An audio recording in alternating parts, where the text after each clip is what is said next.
Узундугу 3,5 чакырымды түзгөн Ленин көчөсү ушул тапта жолдун эки тарабынан тең асфальтталып келинүүдө.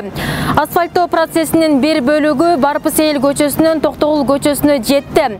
Ал эми жумушчулардын экинчи бөлүгү Мамыр Батыр көчөсүнөн Кыргыз Республикасы көчөсүнө чейинки аралыкта иштеп жатат. Албетте, мунун баары жарандарга ыңгайлуу шарт түзүү, унаа тыгындарын азайтуу экендигин эске алып, Жалал Абад шаардык мэриясы жаралган ыңгайсыздыктарды туура кабыл алууга чакырат.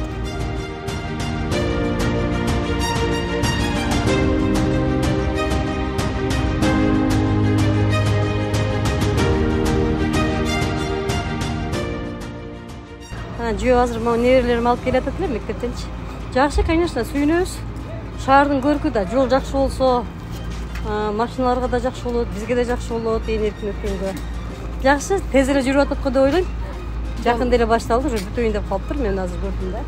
Жакшы, рахмат биздин өлкөбүз. Нече жылдан бери эң жакшысы энди болуп атат. Технология бошу болуп атат да азыр. Монда алдыгысы ham расы yomon bo'lgan.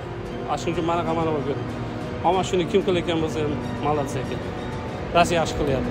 Texnikani ko'ryapsiz-ku ko'pligini. Oldin bitta ikkita bo'ladi, hozir nechta texnika ishlayapti. Yo, молодец kim qilayotgan bo'lsa.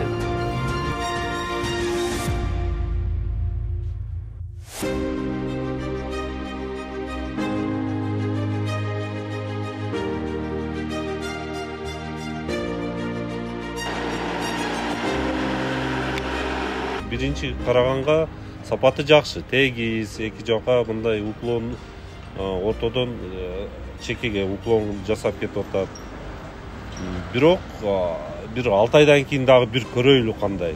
Мага кызыктуу, эмнеси кызыктуу болду.